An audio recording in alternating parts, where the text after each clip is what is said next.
Hello students, welcome to our official YouTube channel crack Bengal. আমি ওয়াসিম, আমি তোমাদের কারেন্ট অ্যাফেয়ার্স আর static জিকের স্যার। তো আজকে তোমাদের জন্য নিয়ে এসেছি সানডের স্ট্যাটিক জিকের ক্লাস। হ্যাঁ, বলেছিলাম তোমাদেরকে অলিম্পিক হিস্ট্রি ক্লাস করাবো, আজকে নিয়ে এসেছি তোমাদের জন্য অলিম্পিক হিস্ট্রি ক্লাস। তো প্রথমত জানি যে অলিম্পিক কী। দেখো, অলিম্পিক হচ্ছে একটা বিশ্বমানের ক্রীড়া প্রতিযোগিতা। এটা হচ্ছে বিশ্বের বৃহত্তম ক্রীড়া প্রতিযোগিতা, যেখানে বিভিন্ন দেশ থেকে ক্রীড়াবিদরা অংশগ্রহণ করে থাকে।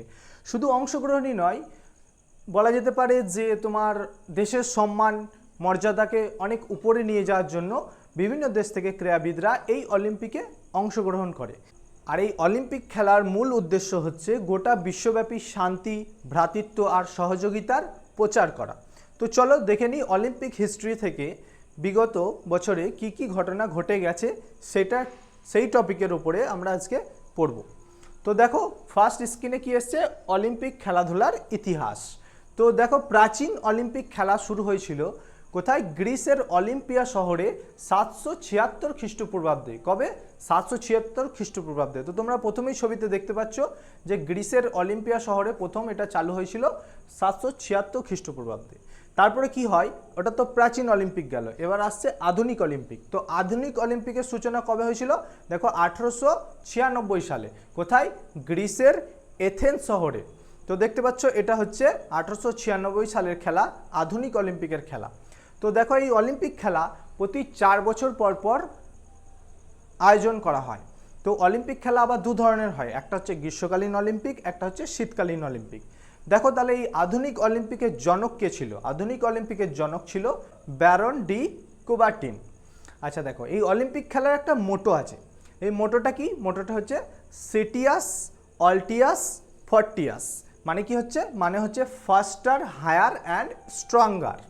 তো দেখলে তোমরা প্রাচীন অলিম্পিকের ঘটনা, আধুনিক অলিম্পিকের ঘটনা। এবার চলে আসি আমরা নেক্সট স্লাইডে। নেক্সট স্লাইড হচ্ছে, এই দেখো অলিম্পিক খেলা আয়োজন করাতে হয়। তো অলিম্পিক খেলা আয়োজন যে কোনো খেলা আয়োজন করানোর জন্য একটা কমিটি প্রয়োজন। তো দেখো, অলিম্পিক কমিটি, এটা কোন কমিটি? এটা হচ্ছে অলিম্পিক আন্তর্জাতিক committee, international Olympic committee. IOC means international Olympic Committee. তো তোমরা ছবিতে দেখতে পাচ্ছ international Olympic committee. International Olympic committee কবে হয়েছিল? 1894 সালে 23শে জুন প্যারিসে প্রতিষ্ঠিত হয়েছিল। এর সদর দপ্তর কোথায়? এর সদর দপ্তর হচ্ছে লুসান, সুইজারল্যান্ড। তো এর প্রথম সভাপতি কে ছিল? এর প্রথম সভাপতি ছিল দেখো দিমিত্রিয়াস ভিকেলাস, গ্রিস থেকে। আর বর্তমান সভাপতি মানে নবম সভাপতি কে ছিল? আইওসির নবম সভাপতি হচ্ছে থমাস ব্যাচ, জার্মানি থেকে। আর এর ডিরেক্টর জেনারেল কে? ডিরেক্টর জেনারেল হচ্ছে ক্রিস্টোফ ডি কেপার। আর একটা নতুন নিউজ অ্যাড করে নিতে পারো এটার সঙ্গে, আন্তর্জাতিক অলিম্পিক কমিটির প্রথম ভারতীয় মহিলা সদস্য হলো নীতা আম্বানি। তো চলো নেক্সট স্লাইড কি বলেছে দেখি। নেক্সট স্লাইডে আছে, যেমন ইন্টারন্যাশনাল অলিম্পিক কমিটি পড়লাম, সেরকম আমাদের ভারতীয় অলিম্পিক কমিটিও আছে। তো সেটা হচ্ছে ইন্ডিয়ান অলিম্পিক অ্যাসোসিয়েশন। তো এর সদর দপ্তর কোথায়? এর সদর দপ্তর দেখো নিউ দিল্লিতে। এটা কবে স্বীকৃতি দেওয়া হয়? ভারতীয় অলিম্পিক পরিষদকে স্বীকৃতি দেওয়া হয়েছিল 1924 সালে। আর এর প্রতিষ্ঠা কবে হয়েছিল? প্রতিষ্ঠা হয়েছিল দেখো 1927 সালে। তো এর সদর দপ্তর বলে দিলাম নিউ দিল্লিতে। আচ্ছা, ভারতীয় অলিম্পিক পরিষদের প্রথম সভাপতি কে ছিল? প্রথম সভাপতি ছিল স্যার দোরাজি জামশেদজি টাটা। আর বর্তমান সভাপতি কে? বর্তমান সভাপতি হলো পিটি ঊষা। আচ্ছা, এর সঙ্গে সঙ্গে জেনে রাখতে হবে যে অলিম্পিক দিবস কবে পালন করা হয়। অলিম্পিক দিবস পালন করা হয় প্রত্যেক বছর 23শে জুন। এটা কবে থেকে চালু হয়েছিল? 1948 সাল থেকে চালু হয়েছিল। আরেকটা ইনফরমেশন, দ্য অলিম্পিক মিউজিয়াম কোথায় আছে? Luschan, Switzerland. এর প্রতিষ্ঠা সাল কত? প্রতিষ্ঠা সাল হচ্ছে 1993। তো চলো চলে যাই নেক্সট স্লাইডে। নেক্সট স্লাইডে কি বলেছে দেখো, অলিম্পিক মশাল প্রজ্বলন কবে শুরু হয়? অলিম্পিক মশালের ছবি তোমরা দেখতে পাচ্ছ স্ক্রিনে। এই দেখো, প্রথম শুরু হয় 1928 সালে। 1928 সালে কোথায়? আমস্টারডাম, নেদারল্যান্ডে। আচ্ছা, এই শিখার মানে এই অলিম্পিক মশালের আধুনিক সংস্করণও হয়েছিল। আধুনিক সংস্করণ কবে হয়েছিল? 1936 সালে। কোথায়? বার্লিনে এই আধুনিক শিখার সংস্করণ হয়েছিল। তো তোমরা দুটো ইনফরমেশন দেখো, একটা হয়েছিল শুরু হয়েছিল 1928 সালে, একটা এর নতুন করে সংস্করণ হয়েছিল 1936 সালে। যদি পরীক্ষায় প্রশ্ন আসে অপশনে দুটোর মধ্যে একটা থাকবে, যেটা থাকবে সেটাই তোমরা টিক করবে। তো আরেকটা দেখো অলিম্পিক পতাকা। অলিম্পিক পতাকার প্রথম ব্যবহার কবে হয়েছিল? 1920 সালে। কোথায়? বেলজিয়াম অলিম্পিকে। আচ্ছা, আরেকটা দেখো পতাকা তোমরা দেখতে পাচ্ছ, রিং দেখতে পাচ্ছ। এই পতাকার রিংগুলোর উদ্দেশ্য কি? পতাকার মধ্যে 5টি চক্র একে অপরের সাথে যুক্ত, যা বিশ্বের মহাদেশগুলিকে প্রতিনিধিত্ব করে। তো তোমরা কটা রিং দেখতে পাচ্ছ? দেখো 5টা। তো দেখো তোমরা অলিম্পিকের পতাকার মধ্যে 5টা রিং দেখতে পাচ্ছ। 5টা রিং 5টা কালারের, 5টা রিং 5টা মহাদেশকে ইন্ডিকেট করে। তো আমরা দেখে নিই কোন রিং কোন মহাদেশকে ইন্ডিকেট করে। তো নীল চক্র কাকে করে? নীল চক্র ইউরোপকে ইন্ডিকেট করে। সবুজ চক্র দেখতে পাচ্ছ অস্ট্রেলিয়াকে ইন্ডিকেট করে। হলুদ চক্র হচ্ছে এশিয়াকে ইন্ডিকেট করে। লাল চক্র হচ্ছে উত্তর ও দক্ষিণ আমেরিকা দুটোকেই ইন্ডিকেট করে। আর কালো চক্র হচ্ছে আফ্রিকাকে ইন্ডিকেট করে। এই 5টা রিংয়ের কালার কোন মহাদেশকে ইন্ডিকেট করে, এইগুলো একটু মনে রাখবে তোমরা। তো চলো নেক্সট স্লাইডে কি বলেছে দেখো। নেক্সট স্লাইডে তোমরা দেখতে পাচ্ছ এই রিংগুলো চেঞ্জ হয়েছিল অনেকবার। তো প্রথম যখন চালু হয়েছিল 1913 সালে, 1913 থেকে 1986 পর্যন্ত এই রিংটা ছিল। 1986 থেকে 2010 সাল পর্যন্ত এই রিংটা ছিল। 2010 সালের পর থেকে বর্তমানে আমাদের এই রিংটা এখনও আছে। তো চলো নেক্সট স্লাইডে কি বলেছে দেখো। ভারতের পক্ষে অলিম্পিক অংশগ্রহণকারী প্রথম খেলোয়াড় কে ছিলেন? ভারতের পক্ষে অলিম্পিক অংশগ্রহণকারী প্রথম খেলোয়াড় ছিল একজন অ্যাংলো ইন্ডিয়ান, যার নাম ছিল নরম্যান পিচার্ড। আচ্ছা, অলিম্পিকে অংশগ্রহণকারী প্রথম ভারতীয় মহিলা খেলোয়াড় কে ছিলেন তাহলে? প্রথম মহিলা খেলোয়াড় ছিলেন মেরি লীলা রাও। তোমরা ছবিতে দেখতে পাচ্ছ, একটা হচ্ছে নরম্যান পিচার্ড, একটা হচ্ছে মেরি লীলা রাও। আরেকটা ইনফরমেশন জেনে রাখো, স্বাধীনতার পর কেডি যাদব ভারতের জন্য প্রথম ব্যক্তিগত অলিম্পিক পদক জিতেছিলেন। নরম্যান পিচার্ড ছিল অ্যাংলো ইন্ডিয়ান, আর প্রথম ভারতীয় স্বাধীনতার পর কে ছিল তাহলে? কেডি যাদব। কত সালে সেটা? 1952 সালে। কোন খেলায় তিনি এই পদক জিতেছিলেন? তিনি কুস্তি খেলায় ব্রোঞ্জ পদক জিতেছিলেন। আচ্ছা, আর একটা ইনফরমেশন ভারতের সম্পর্কে। ভারত অলিম্পিক খেলায় এখনো পর্যন্ত 10টি সোনা জিতেছে, যার মধ্যে হকি দলই 8টি সোনা পেয়েছে। হকি দলের সফলতা সব থেকে বেশি, তাহলে এই 10টি সোনার মধ্যে হকি দলই পেয়েছে 8টি সোনা। আর 2টি সোনা পেয়েছে, একজন হচ্ছে অভিনব বিন্দ্রা শুটিং থেকে, আর একজন পেয়েছে নীরজ চোপড়া জ্যাভলিন থ্রো থেকে। তো হকি দলের একটা লিস্ট এখানে দিয়ে দিয়েছি, দেখে নাও। হকি দল থেকে 1928 সালে গোল্ড পেয়েছিল ইন্ডিয়া, 1932 সালেও গোল্ড পেয়েছিল, 1936 সালেও গোল্ড পেয়েছিল, 1948 সালেও গোল্ড পেয়েছিল, 1952 সালেও গোল্ড পেয়েছিল, পরপর গোল্ড হকি দল থেকে। তারপরে 1956 সালেও গোল্ড পেয়েছিল, তারপরে 1964 সালে গোল্ড পেয়েছে, তারপরে 1980 সালে গোল্ড পেয়েছে। এগুলো হচ্ছে ভারতের হকি দলের 8টা গোল্ডের লিস্ট। তো চলো নেক্সট স্লাইডে কি বলেছে দেখি। সর্বাধিক সংখ্যক অলিম্পিক পদক জিতেছে কে? সর্বাধিক সংখ্যক অলিম্পিক পদক জিতেছে কিংবদন্তি প্রাক্তন আমেরিকান সাঁতারু মাইকেল ফেলপস। তোমরা ছবিতে দেখতে পাচ্ছ মাইকেল ফেলপস সব থেকে বেশি পদক জিতেছে। কতগুলি? 28টি অলিম্পিক পদক জিতেছে। সব থেকে পুরুষদের মধ্যে সফলতা বেশি হচ্ছে মাইকেল ফেলপসের, 28টি পদক। একই অলিম্পিকে সর্বাধিক সোনাজয়ী খেলোয়াড়ই হলেন মাইকেল ফেলপস। মাইকেল ফেলপসকে কি বলা হয়? গোল্ডেন সার্কো বলা হয়। 2008 সালের বেজিংয়ে অলিম্পিকে 8টি সোনার পদক জিতেছিলেন। তো চলো নেক্সট স্লাইডে কি বলেছে দেখি। নেক্সট স্লাইডে হচ্ছে ভবিষ্যতে অনুষ্ঠিত হওয়া অলিম্পিক গেমস, মানে ইন ফিউচার 2024 পর্যন্ত যেটা হয়ে গেছে, তারপরে ইন ফিউচারে কোথায় কোথায় অলিম্পিক গেম অনুষ্ঠিত হবে সেটা একবার আমরা দেখে নিই। 34তম গ্রীষ্মকালে, এটা ছিল 33তম এডিশন 2024-এ, এরপরে আসবে 34তম এডিশন। 34তম গ্রীষ্মকালীন অলিম্পিক কোথায় হবে? 2028 সালে হবে লস অ্যাঞ্জেলস, আমেরিকা যুক্তরাষ্ট্রতে হবে গ্রীষ্মকালীন অলিম্পিক 2028। লস অ্যাঞ্জেলসে দেখো লাস্ট কবে হয়েছে? 1932, তারপরে 1984 সালের পর 2028 সালে হবে তৃতীয়বারের মতো আয়োজন করা হবে অলিম্পিক। আচ্ছা, 35তম গ্রীষ্মকালীন অলিম্পিক কোথায় হবে? তাহলে 34তম পড়লাম। 35তম গ্রীষ্মকালীন অলিম্পিক হবে 2032 সালে। কোথায়? অস্ট্রেলিয়ার ব্রিসবেনে 35তম গ্রীষ্মকালীন অলিম্পিক হবে।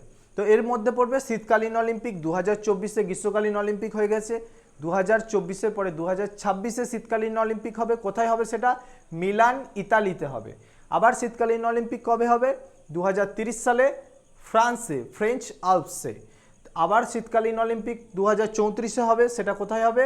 আমেরিকা যুক্তরাষ্ট্রের সল্টলেক সিটি, উটাতে হবে।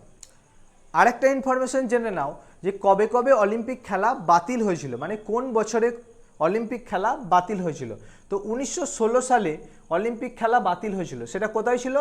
জার্মানির বার্লিনে অনুষ্ঠিত হওয়ার কথা ছিল, কিন্তু বাতিল হয়েছিল প্রথম বিশ্বযুদ্ধের কারণে। 1916 সালের অলিম্পিক বাতিল হয়েছিল। তারপর থেকে প্রতি 4 বছর অন্তর এই খেলার আয়োজন করা হয়েছে। আবার দ্বিতীয় বিশ্বযুদ্ধের সময় 1916-র পরে 1940, 1944-এও অলিম্পিক খেলা অনুষ্ঠিত হয়নি। তো চলো নেক্সট স্লাইডে কী আছে দেখো। নেক্সট স্লাইডে আসছে আমাদের অলিম্পিক ইতিহাস থেকে আসা কিছু গুরুত্বপূর্ণ প্রশ্ন ও উত্তর। তো আমরা এতক্ষণ পড়লাম অলিম্পিক হিস্ট্রি, অলিম্পিক কি, অলিম্পিকের পতাকা, অলিম্পিকের মশাল, অলিম্পিকের হিস্ট্রি, তারপর ভারত থেকে অলিম্পিক কতজন সাকসেস, তারপরে ভারত ছাড়াও অন্য দেশ থেকে সাকসেস খেলোয়াড়, এই সমস্ত কিছু আমরা পড়লাম। অলিম্পিক কখন শুরু হয়েছিল, প্রাচীন অলিম্পিক কখন শুরু হয়েছিল, আধুনিক অলিম্পিক কখন শুরু হয়েছিল, এই সব কিছুকে মিশিয়ে একটা কোশ্চেন সেট আপ আমি তৈরি করেছি, যেগুলো বিগত বছরের পরীক্ষাতেও এসছে, আগামী বছরের পরীক্ষাতেও আসবে। তো চলো সেই ইম্পর্টেন্ট কোশ্চেনের দিকে আমরা নজর রাখি। তো চলো শুরু করা যাক। প্রথম কোশ্চেন দেখো, প্রথম কোশ্চেন কি বলেছে? অলিম্পিক গেমসের আয়োজন কে করে? তোমাদেরকে আগেই বললাম যে কোনো খেলা করতে গেলে আয়োজন করতে হয়, তার জন্য কমিটি প্রয়োজন। তো অলিম্পিক গেমসের আয়োজন করে option C, International Olympic Committee. তো চলো কোশ্চেন নাম্বার 2, অলিম্পিক গেমসের বা অলিম্পিক খেলার উদ্দেশ্য কি? অলিম্পিক খেলার উদ্দেশ্য হচ্ছে option B, struggle is more important than victory. এটা নিজেদের লাইফেও কাজে লাগে, খুব সুন্দর উদ্দেশ্য। Struggle is more important than victory.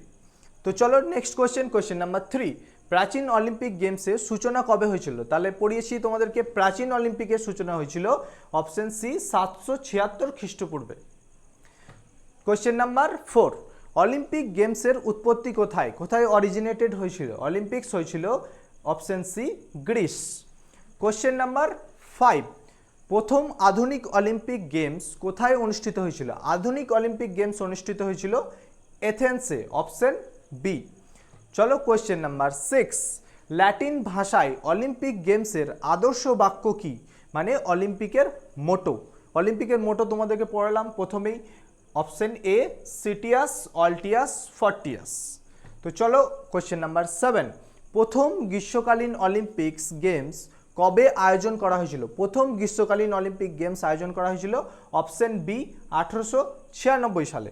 Question number 8, তাহলে প্রথম শীতকালীন অলিম্পিক গেমস কবে আয়োজন করা হয়েছিল? প্রথম শীতকালীন অলিম্পিক গেমস আয়োজন করা হয়েছিল অপশন বি, 1924 সালে। তো চলো কোশ্চেন নাম্বার 9, আন্তর্জাতিক অলিম্পিক কমিটির বর্তমান সদর দপ্তর কোথায়? আন্তর্জাতিক অলিম্পিক কমিটির বর্তমান সদর দপ্তর হলো সুইজারল্যান্ড। সবই তোমাদেরকে পড়িয়েছি, যা যা কোশ্চেন আমি সেট করেছি থিওরি ক্লাসে পড়ালাম, সেখান থেকে কোশ্চেনগুলো সেট করা আছে, তোমরা সবই এর অ্যান্সার দিতে পারবে। তো চলো নেক্সট কোশ্চেন, কোশ্চেন নাম্বার 10, আন্তর্জাতিক অলিম্পিক কমিটির বর্তমান সভাপতি কে? বর্তমান সভাপতি হলো থমাস ব্যাচ।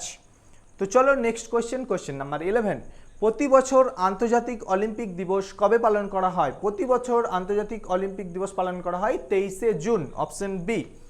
চলো নেক্সট কোশ্চেন, অলিম্পিক মশাল কিসের প্রতীক? অলিম্পিক মশাল হলো অপশন ডি, কন্টিনিউটি, ধারাবাহিকতার প্রতীক। তো চলো next question, question number 13, Olympic মশালের ধারণা কার ছিল? মানে ফার্স্ট অলিম্পিক মশালের ধারণা কার ছিল? ফার্স্ট অলিম্পিক মশালের ধারণা ছিল অপশন সি, ডক্টর কার্ল ডায়েম। তো চলো next question, question number 14, Olympic পতাকায় খোদাই করা 5টি রিং কিসের প্রতীক? বোঝালাম তোমাদেরকে 5টি রিং হচ্ছে 5টি মহাদেশের প্রতীক। তো চলো কোশ্চেন নাম্বার 15, অলিম্পিক পতাকার 5টি রং কিসের প্রতীক? অলিম্পিক পতাকার 5টি রং কি নির্দেশ করছে, সিম্বলাইজ করছে? অপশন ডি, বিশ্বের ঐক্য, মানে ইউনিটি অফ দ্য ওয়ার্ল্ড। চলো কোশ্চেন নাম্বার 16, আধুনিক অলিম্পিক গেমসের সর্বাধিক সময়সীমা কত, মানে কতদিন ধরে ম্যাক্সিমাম কত ডেজে অলিম্পিক গেমটা খেলা হয়? রাইট অ্যান্সার অপশন এ 16 দিন। তো চলো নেক্সট কোশ্চেন নাম্বার 17। অলিম্পিকের ইতিহাসে সবচেয়ে বেশি পদক বা মেডেল কোন দেশ জিতেছে? আমেরিকা যুক্তরাষ্ট্র। Option A is the right answer. চলো নেক্সট কোশ্চেন নাম্বার 18। কে সর্বাধিক অলিম্পিক স্বর্ণপদকের রেকর্ড ধারণ করেছেন? একটু আগেও তোমাদেরকে পড়ালাম with picture. Right answer option B Michael Phelps. চলো নেক্সট কোশ্চেন নাম্বার 19। অলিম্পিকে 6টি স্বর্ণপদক জয় করা একমাত্র মহিলা অ্যাথলিট কে? Right answer option A Allyson Felix. তো চলো নেক্সট কোশ্চেন নাম্বার 20। অলিম্পিকে প্রথমবার মহিলারা কবে অংশগ্রহণ করেছিল? অলিম্পিকে প্রথমবার মহিলারা অংশগ্রহণ করেছিল অপশন বি 1900 সালে। তাহলে নেক্সট কোশ্চেন দেখো, ভারত প্রথমবার অলিম্পিক গেমসে কবে অংশগ্রহণ করেছিল? ভারতও অলিম্পিকে প্রথমবার অংশগ্রহণ করেছিল 1900 সালে। চলো নেক্সট কোশ্চেন নাম্বার 22। ভারত প্রথম অলিম্পিক পদক কোন খেলায় জিতেছিল? ভারত প্রথম অলিম্পিক পদক জিতেছিল হার্ডল রেস খেলায়। চলো নেক্সট কোশ্চেন নাম্বার 23। ভারত প্রথম অলিম্পিক স্বর্ণপদক মানে গোল্ড কবে জিতেছিল? গোল্ড জিতেছিল অপশন এ আমস্টারডাম অলিম্পিক্সে 1928 সালে। নেক্সট কোশ্চেন দেখো, স্বাধীন ভারত প্রথম অলিম্পিক স্বর্ণপদক কোন বছর জিতেছিল? স্বাধীন ভারতের প্রথম অলিম্পিক স্বর্ণপদক কোন বছরে জিতেছিল? তাহলে প্রথম স্বর্ণপদক জিতেছিল অপশন ডি 1948 সালে। নেক্সট কোশ্চেন দেখো, নিম্নলিখিতদের মধ্যে কে প্রথম ভারতীয় মহিলা কুস্তিগির হিসাবে অলিম্পিক পদক জিতেছে? মানে কে women wrestler, first Indian women wrestler. Right answer option D Sakshi Malik. চলো নেক্সট কোশ্চেন 26। প্রথম ভারতীয় মহিলা হিসেবে 2টি অলিম্পিক পদক জয়ী কে? প্রথম ভারতীয় মহিলা হিসেবে 2টি অলিম্পিক পদক জয়ী হলো right answer option B PV Sindhu. তাহলে এটা ফার্স্ট ইন্ডিয়ান ওম্যান। তাহলে আরেকজন আছে রিসেন্ট 2024 থেকে, কে সেটা তোমরা সেটা কমেন্ট বক্সে জানিয়ে দাও। চলো নেক্সট কোশ্চেন 27। অলিম্পিকে অংশগ্রহণকারী প্রথম ভারতীয় মহিলা জিমন্যাস্টিক কে? প্রথম মহিলা জিমন্যাস্টিক হলো right answer option B Dipa কর্মকার।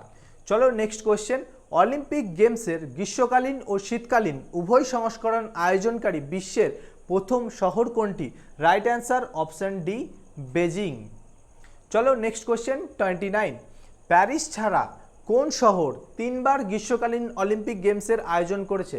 হ্যাঁ, right answer option C London আয়োজন করেছে। চলো আজকে লাস্ট কোশ্চেন, ইংরেজি ছাড়া অলিম্পিকের সরকারি ভাষা কি? হ্যাঁ, ইংরেজি ছাড়া অলিম্পিকের সরকারি ভাষা হলো ফরাসি, French. Right answer option B French. তো চলো ক্লাসটা আজকের মতো এখানেই শেষ। আশা করছি ক্লাসটা তোমাদের ভালো লেগেছে। যদি ভালো লেগে থাকে তাহলে ভিডিওটিকে লাইক করো, বন্ধুদের মধ্যে শেয়ার করো, আর আমাদের চ্যানেলটিকে সাবস্ক্রাইব করো, আমাদের সমস্ত প্ল্যাটফর্মে যুক্ত হয়ে যাও। আমি আগামীতে আরও এরকম স্ট্র্যাটেজিকের উপরে ভিডিও দেবো। তো চলো দেখতে থাকো আমাদের ক্র্যাক বেঙ্গল। চলো লেটস ক্র্যাক উইথ আস।